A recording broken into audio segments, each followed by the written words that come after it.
ఓం శ్రీ గురుభ్యో నమః. పండిత శ్రీరామ శర్మ ఆచార్య గారి ఆత్మకథ 13వ అధ్యాయము. వీరభద్రులు చేయు పనులు. నా అనుమానములను గురుదేవులు నా అంతఃకరణంలో ఉండి తీరుస్తూ ఉంటారు. ఆయన ఆత్మ నా సమీపంలోనే కానవస్తూ ఉంటుంది.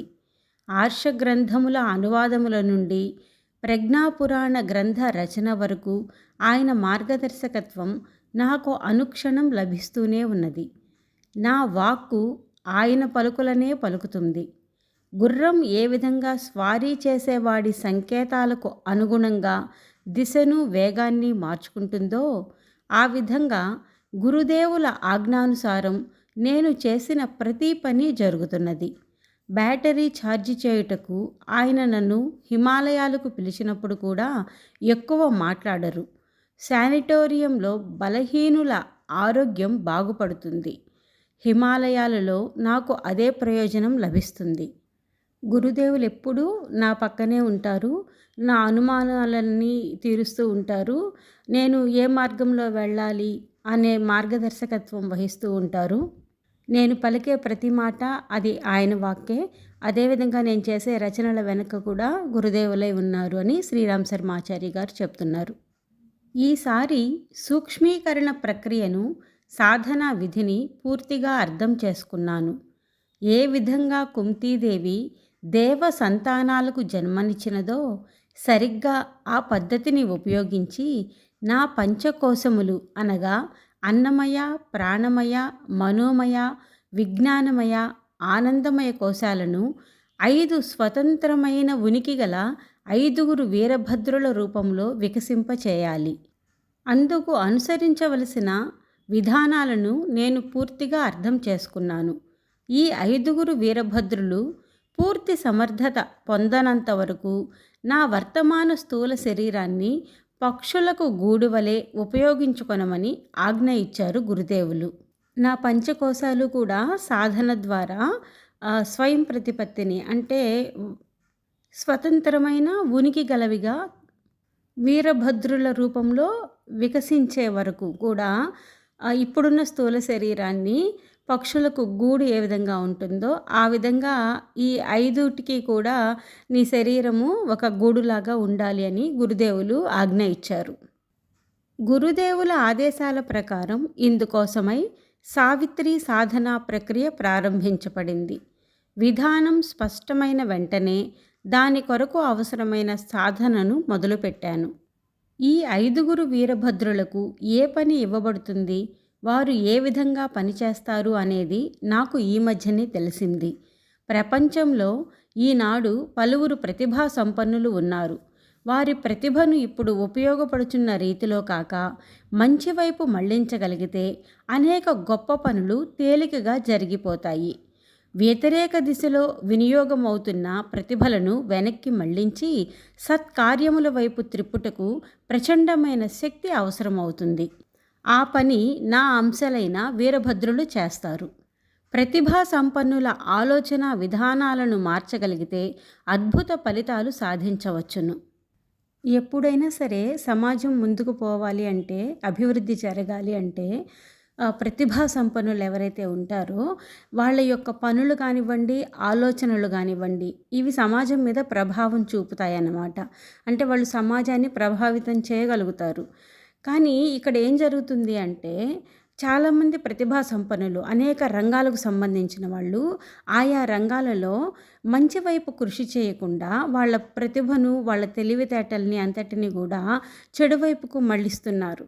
కాబట్టి సమాజం అంతా కూడా నాశనం అనేది జరుగుతూ ఉంది, వినాశనం వైపుకు వెళ్తుంది. ఇప్పుడు ఈ పంచవీరభద్రుల పని ఏంటి అంటే ఆయా రంగాలలోని ప్రతిభా సంపన్నులు ఎవరైతే ఉన్నారో వాళ్లను సరి అయిన దారిలో పెట్టి వాళ్ళ ప్రతిభ ఏదైతే ఉందో దానిని మంచి కోసం వినియోగపడేలాగా చేయడం. అదే ఇక్కడ శ్రీరామ శర్మాచారి గారు చెప్తున్నారు. దానికి ఎగ్జాంపుల్‌గా గూడా ఇక్కడ కొంతమంది పేర్లు చెప్తున్నారు. ధ్రువుడు కానివ్వండి, ప్రహ్లాదుడు, వాల్మీకి, పార్వతి వీళ్ళందరూ గూడా నారదుడు ఒక సందేశాన్నిచ్చి, వాళ్ళకి ఉపదేశాన్నిచ్చి తపస్సు వైపుకు వాళ్ళని మళ్ళించాడు. అంటే మంచి ప్రతిభా సంపన్నులు. కానీ తపస్సు చేయడం ద్వారా వాళ్ళ యొక్క శక్తి ఇప్పటికీ గూడా అందరూ అనుసరించేలాగా వాళ్ళని మోటివేట్ చేసేలాగా వాళ్ళు అంత గొప్పగా దానిని సాధించారు. ఆనందుడు, కుమారజీవుడు, అంగుళీమాలుడు, ఆమ్రపాలి, అశోకుడు, హర్షవర్ధనుడు మొదలగు వారి ఆలోచన విధానాన్ని బుద్ధ భగవానుడు మార్చివేసినప్పుడు వారు సాధారణ స్థితి నుండి ఎదిగి విశ్వవిఖ్యాతిని పొందగలిగారు. అంటే ప్రతిభావంతుల్ని సరి అయిన మార్గంలో కానీ పెడితే ఎంత గొప్పగా సమాజంలో మార్పు అనేది సంభవిస్తుంది అనే దానికి ఈ ఉదాహరణగా చెప్తున్నారు. విశ్వామిత్రుడు సత్యయుగంలో హరిశ్చంద్రుణ్ణి మామూలు రాజుగా ఉండనివ్వకుండా ఎంత గొప్పగా తీర్చిదిద్దినాడంటే, కలియుగంలో అతని నాటకాన్ని చూచి ఒక సాధారణ వ్యక్తి గాంధీజీగా మారి విశ్వ ఆదరణకి పాత్రుడయ్యాడు.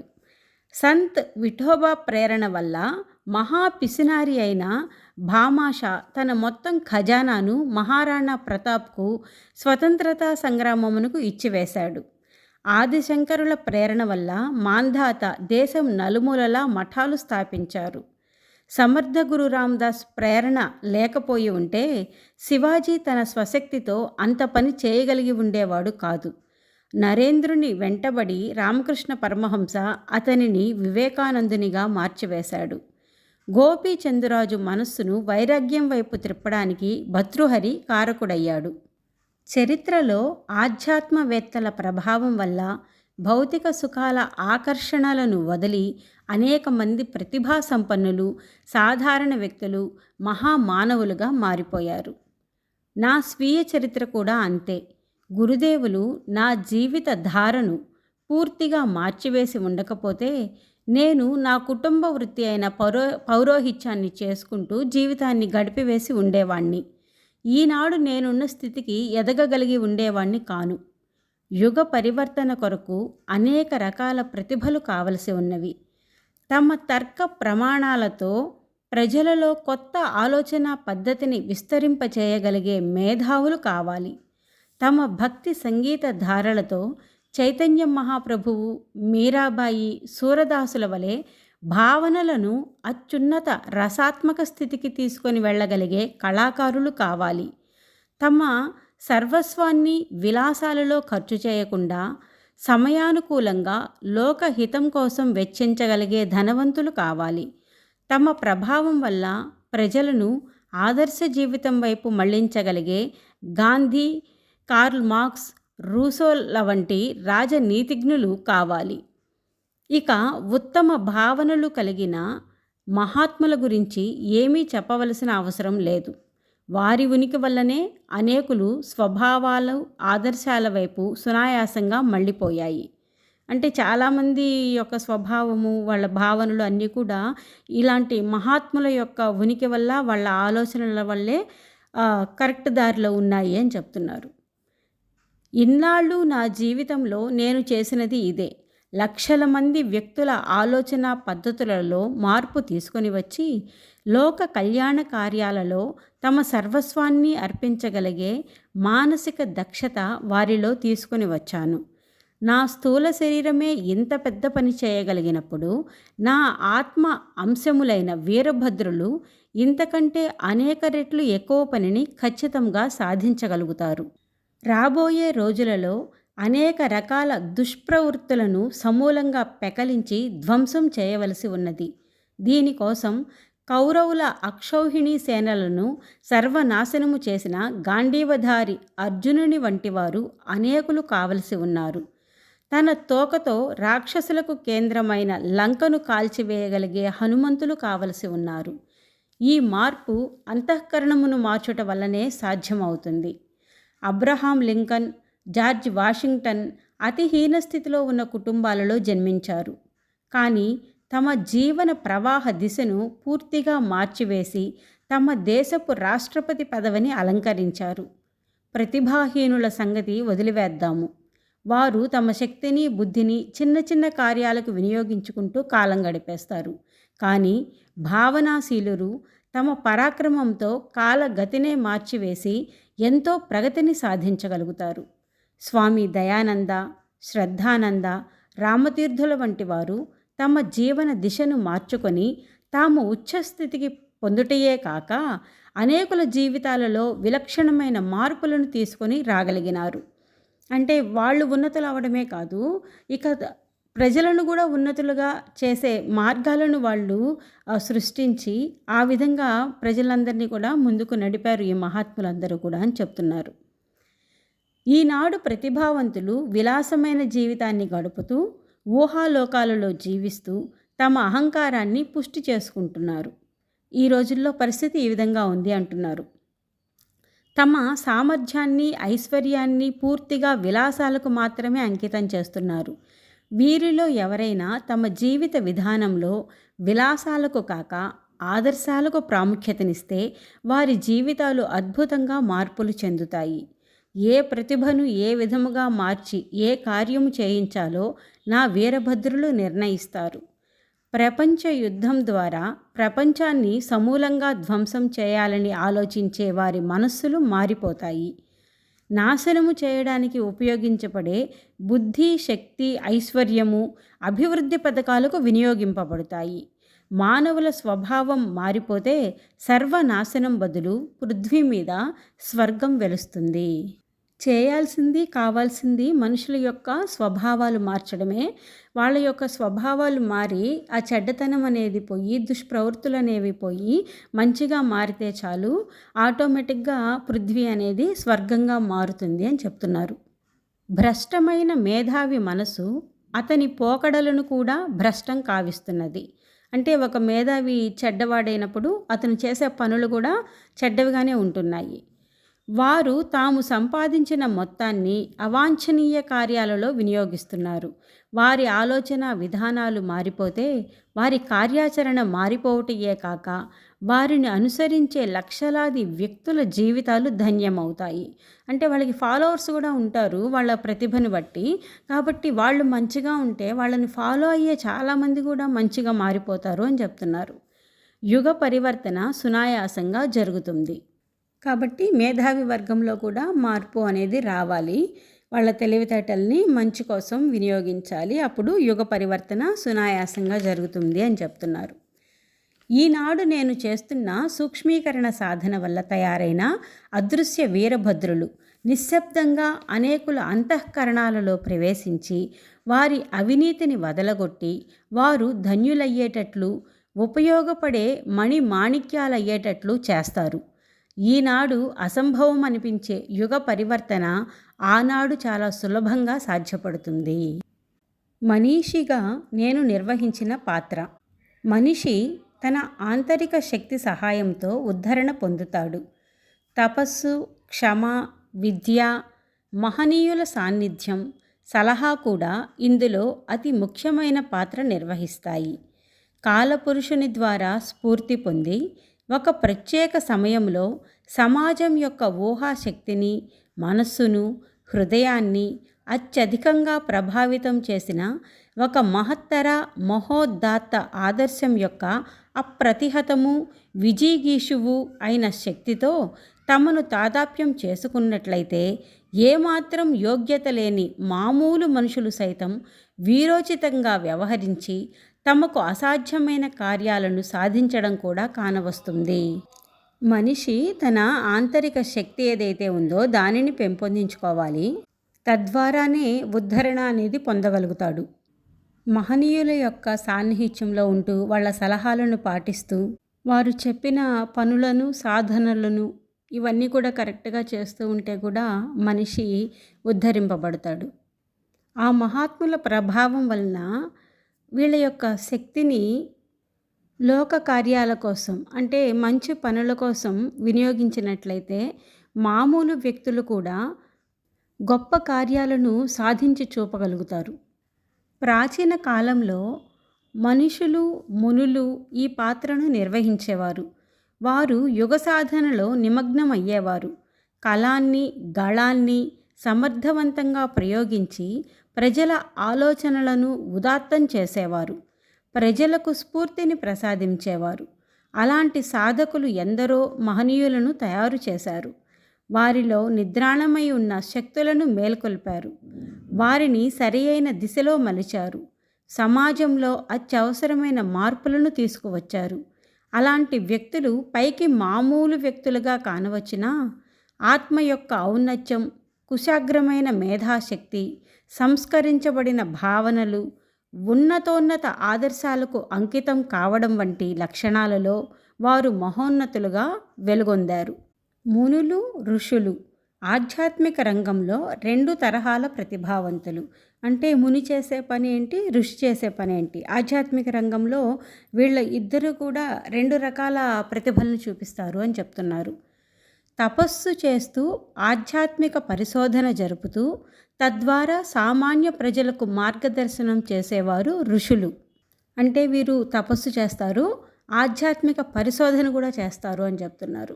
అంటే ఈ పరిశోధనల ద్వారానే కొన్ని మంత్రాలను వాళ్ళు కనుగొనడము, అంటే మంత్రద్రష్టలుగా ఉన్నారు అంటాం కదా. ఈ విధంగా ఆధ్యాత్మిక పరిశోధనలు చేస్తూ ఉంటారు ఋషులు. దాని ద్వారా సామాన్యమైన ప్రజలకు వాళ్ళు మార్గదర్శనం చేస్తారు. చింతన, ధ్యానం, ప్రగాఢమైన అధ్యయనాల ద్వారా మనిషి మనస్సుకు, మేధకు పదును పెట్టి వాటిని శుద్ధి చేసి కార్యంపై దృష్టిని కేంద్రీకరింపచేసేవారు మునులు. మునులు ఏం చేస్తారు అంటే వాళ్ళు ధ్యానం చేస్తారు, లోతైన అధ్యయనాలు చేస్తారు.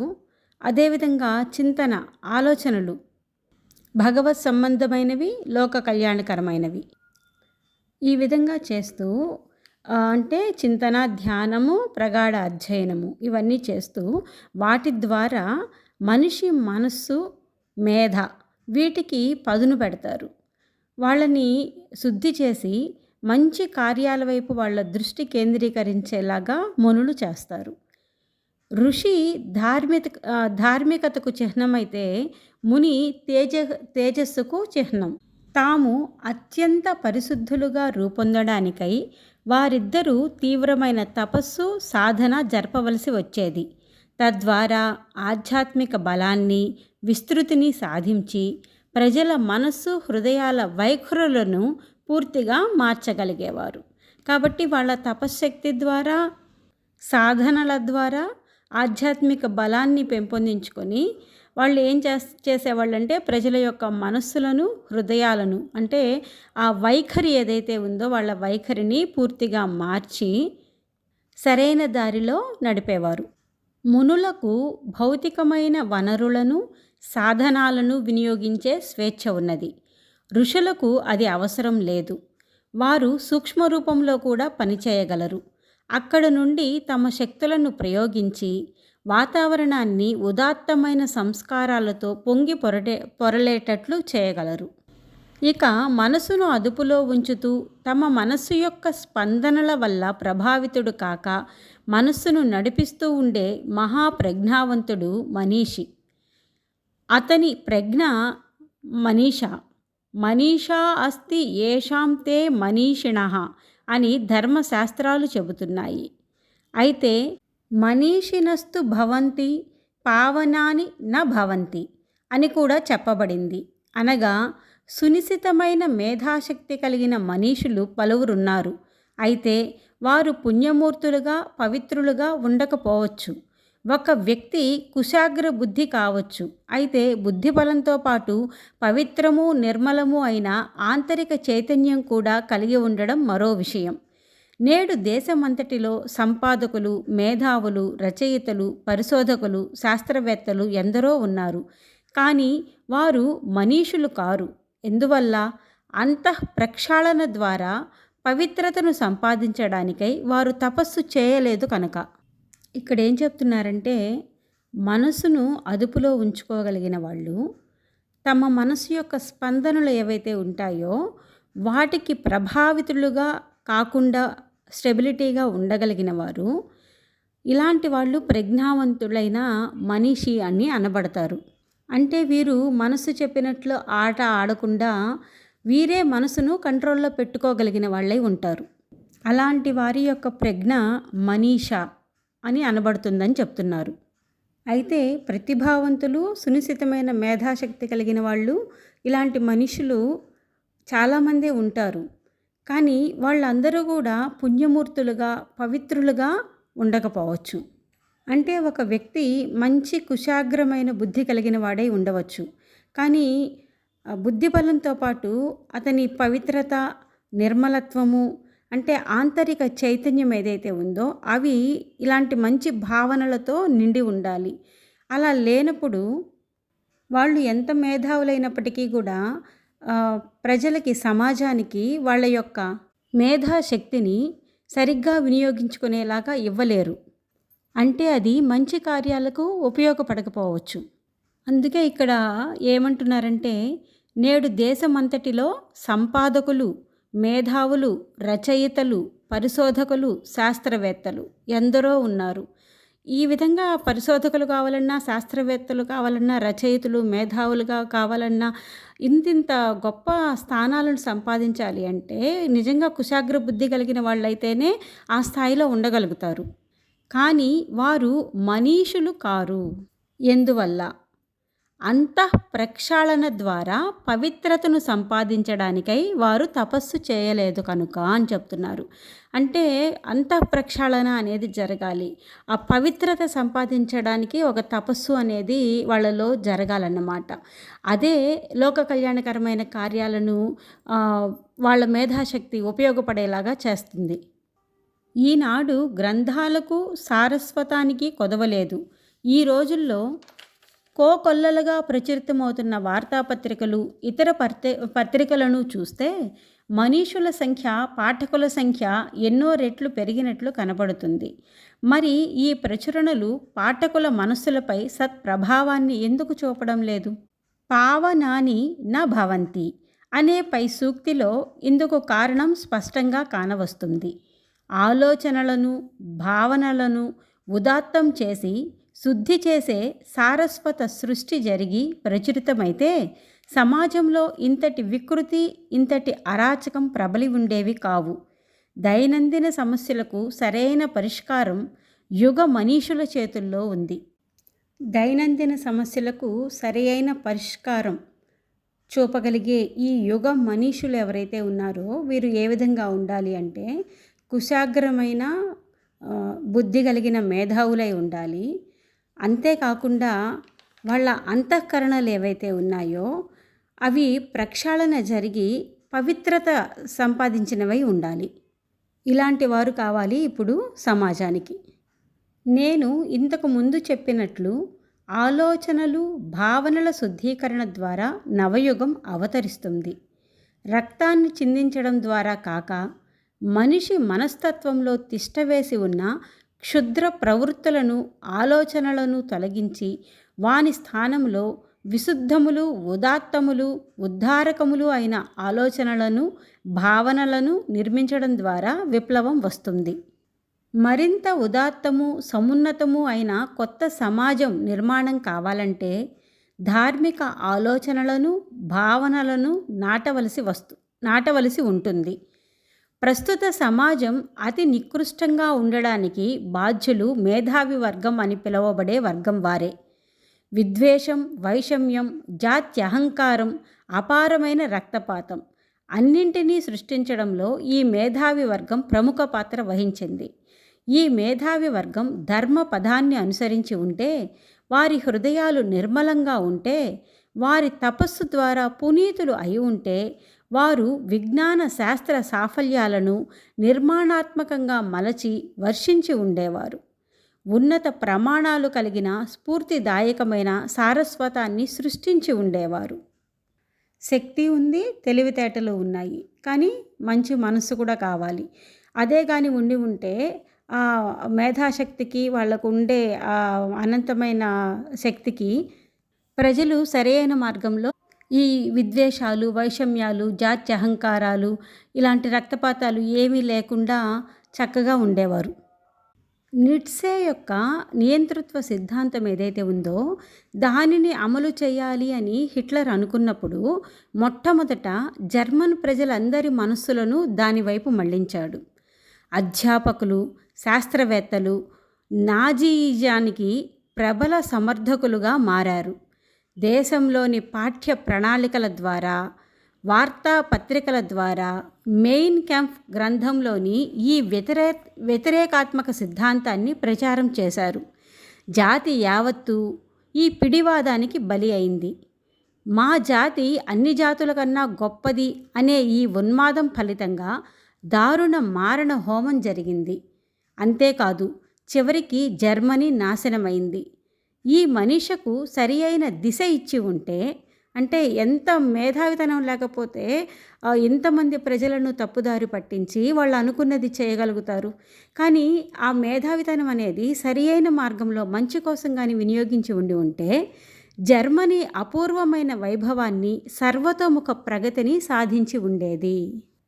కాబట్టి నాజీయిజం అనేది ప్రజలలో ప్రబలడానికి అక్కడ మేధావులనే వాడుకున్నాడు అనమాట హిట్లరు. అదే ఒక మంచిది అన్నట్లుగా దానిని తీసుకువెళ్ళి ఇంత రక్తపాతం సృష్టించి మొత్తం దేశమే నాశనం అవ్వడానికి అది కారణమైంది. కాబట్టి మేధావి వర్గం అనేది ఎప్పుడూ కూడా ప్రజలను కరెక్ట్ దారిలో తీసుకువెళ్ళేలాగా ఉండాలి. దానికోసం వాళ్ళు పవిత్రమైన మనసు కలిగి ఉండాలి. జీవితం అంతటిలో దారిద్ర్యాన్ని అనుభవించిన కార్ల్ మార్క్స్ మొత్తం సమాజంలో విప్లవాత్మకమైన మార్పు తెచ్చిన ఆర్థిక సిద్ధాంతాన్ని ప్రతిపాదించాడు. పెట్టుబడిదారీ దుర్గాలు కూలిపోయాయి. ప్రపంచంలోని దాదాపు 2/3 భాగంలో సామ్రాజ్యవాదానికి చరమగీతాలాపన జరిగింది. కార్మికుల హక్కులను గుర్తించే నవయుగాన్ని ఆయన గ్రంథం దాస్ క్యాపిటల్ ప్రారంభించింది. సంపదను, వస్తువులను న్యాయబద్ధంగా పంపిణీ చేసే కొత్త అధ్యాయం ప్రారంభమైంది. ఆ విధంగా కోట్లాది ప్రజలకు స్వయం పోషకత్వంతో కూడిన ఆనందప్రదమైన జీవితం గడిపే అవకాశం లభించింది. మొత్తం ప్రపంచంలోనే ఆర్థికపరమైన ఒక విప్లవం అన్నమాట. అలాంటి సిద్ధాంతాలను ప్రతిపాదించాడు కార్ల్ మార్క్స్. ఇతను తన జీవితంలో ఎంతో దారిద్ర్యాన్ని అనుభవించాడు. అయితే తన ఆర్థిక సిద్ధాంతాలు ఏవైతే ఉన్నాయో ఆ సిద్ధాంతంతో పెట్టుబడిదారీ వర్గాలే కూలిపోయాయన్నమాట. పెట్టుబడిదారీతనం అనేది ఏదైతే ఉందో అది పోయింది. కార్ల్ మార్క్స్ రచించిన దాస్ క్యాపిటల్ అనే గ్రంథం ఏదైతే ఉందో ఈ గ్రంథము ఎంతమందిలో ఒక విప్లవాత్మకమైన భావనలు తీసుకువచ్చిందో, మార్పు తీసుకువచ్చిందో. కార్మికులు ఎవరైతే ఉన్నారో వాళ్ళ యొక్క హక్కులు అనేవి గుర్తింపబడినాయి. కోట్లాది మంది ప్రజలు స్వయం పోషకత్వంతో ఆనందమయమైన జీవితాన్ని గడిపే అవకాశం లభించింది. దీనివల్ల మనం అర్థం చేసుకోవాల్సింది ఏంటి అంటే, ఇక్కడ మనీషా అనేది ఏ విధంగా ప్రజలకు ఒక మంచి మార్గదర్శకత్వం అనేది ఇచ్చింది, వాళ్ళ ఆనందమయ జీవితాన్ని గడపడానికి ఏ విధంగా సహాయపడింది అనేది మనం గ్రహించాలి. అదేవిధంగా రూసో ఈయన చేసిన సిద్ధాంతం, ప్రతిపాదించిన సిద్ధాంతం ఏదైతే ఉందో అది కానీ ప్రజలలో విస్తృతంగా ప్రభావితం చూపించి ఉండకపోయి ఉంటే ఈరోజు కూడా మనకు ఓటు హక్కు అని ఉండేది కాదు. రాజుల కాలంలోనో లేకుంటే వారసత్వ రాజ్యాలలాగానో లేదంటే ఎవరికి బలం ఉంటే వాళ్ళదే రాజ్యం అన్నట్లుగానో, వంశపారంపర్య హక్కు ప్రకారం జాగీర్దారులు, పాలకుల పెత్తనం ఇలాంటివి కొనసాగుతూ ఉండేవి. ఆ విధంగా మనీష ప్రేరణతో సాగిన విప్లవం ఫలితంగా వలస పాలకులు వైదొలిగి వలస పాలన రద్దయింది. ఈ సందర్భంగా నేను లింకన్, లూథర్ కింగ్లతో పాటు లేడీ హారియట్ స్టో పేరును సదా ప్రస్తావిస్తూ వచ్చాను. బానిసత్వ బంధనాల నుండి విముక్తి పొందడంలో ఆమె రచనలు నల్లవారికి సాయపడ్డాయి. ఇప్పుడు బ్లాక్స్ అంటున్నారు కదా, కాబట్టి వాళ్ళు ఒక బానిసత్వంలో ఉన్నారు. ఆమె రచనలు వాళ్ళు ఆ బానిసత్వంలో నుంచి బయటకు రావడానికి సహాయపడ్డాయి. బుద్ధుని అంతర్దృష్టి ద్వారా వచ్చిన విప్లవానికి మూలాధారాలు వివేకం, దూరదృష్టి, నీతి. గాంధీజీ, పటేల్, నెహ్రూలు సృష్టించిన స్వరాజ్య ఉద్యమ జంఝామారుతం మనీష యొక్క పరోక్ష ఫలితమే. అంటే పవిత్రమైన భావనలు కలిగిన, మనస్సు కలిగిన, మేధాశక్తి కలిగిన వాళ్ళ యొక్క ప్రభావ ఫలితమే అని చెప్తున్నారు. ఆ మనీష బ్రహ్మాండమైన తన బలంతో ఒక యుగాన్ని పూర్తిగా పరివర్తన చేసింది. ఈ మహా వ్యక్తులందరూ ఆలోచనలను రేకెత్తించే సారస్వతాన్ని సృష్టించలేదు. మనీషుల పాత్రను నిర్వహించి నిద్రాణమైన అంతఃశక్తులను మేల్కొలిపి తమ ఆలోచనలలో, భావనలలో మహత్తరమైన బలాన్ని నింపుకొని వాతావరణం అంతటా ఒక మహోన్నత ఆదర్శంతో పొంగి పొరలేటట్లు చేయడం ద్వారానే వారు అంతటి సాఫల్యాన్ని సాధించగలిగారు. ఈ గొప్పవాళ్ళందరూ చేసిన పనేంటి అంటే, మనుషులలో నిద్రాణమైపోయి ఉన్నాయి అంతఃశక్తులు అనేవి. వాటిల్ని మేల్కొల్పారు.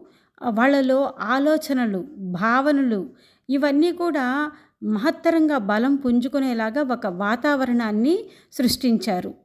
కాబట్టి అంతటి సాఫల్యం అనేది సాధించగలిగారు అని ఇక్కడ గురువుగారు చెప్తూ ఉన్నారు. ఈ అధ్యాయంలోని మిగిలిన విశేషాలని తర్వాత భాగంలో చూద్దాం. జై గురుదేవ్. స్వస్తి.